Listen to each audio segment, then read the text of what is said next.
அல்லு அர்ஜுன் மற்றும் ராஷ்மிகா நடிப்பில் வெளியாகி உலக அளவில் வெற்றி பெற்ற புஷ்பா திரைப்படத்தின் 3ஆம் பாகம் நிச்சயம் உருவாகும் என அதன் இயக்குனர் சுகுமார் தெரிவித்துள்ளார்.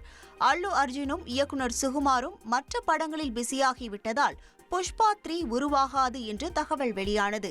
இந்த நிலையில் துபாயில் நடந்த விருது விழா ஒன்றில் கலந்து கொண்ட இயக்குனர் சுகுமார் புஷ்பா 3 திரைப்படம் கண்டிப்பாக உருவாகும் என்றும் அது குறித்த அப்டேட் விரைவில் வெளியாகும் எனவும் தெரிவித்துள்ளார். டிராகன் திரைப்பட நாயகி கயாடு லோஹர் தமிழில் அறிமுகமான முதல் படத்திலேயே ரசிகர்களை கவர்ந்தாங்க. தமிழ்ல சென்சேஷனல் ஹீரோயினாக மாறியிருக்கும் கயாடு லோஹருக்கு தமிழில் பட வாய்ப்புகள் குவிய தொடங்கி இருக்கு. ரீசெண்டா வெகேஷனுக்காக நேபாள் சென்ற கயாடு லோஹர் ஸ்கை டைவிங், ட்ரெக்கிங்னு செம்மையா என்ஜாய் பண்ணி இருக்காங்க. நேபாள் ட்ரிப்ல 5000 போட்டோ எடுத்திருப்பதாகவும் கால்வலி மற்றும் மனம் நிறைந்த நினைவுகளுடன் நேபாளை விட்டு செல்வதா கயாடு லோஹர் தனது இன்ஸ்டாகிராமில் பதிவிட்டிருக்காங்க. இனி செல்லும் இடமெல்லாம் செய்தி.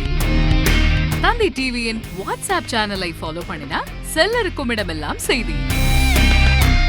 இதோ QR கோட் இப்பவே ஸ்கேன் பண்ணுங்க, ஃபாலோ பண்ணுங்க.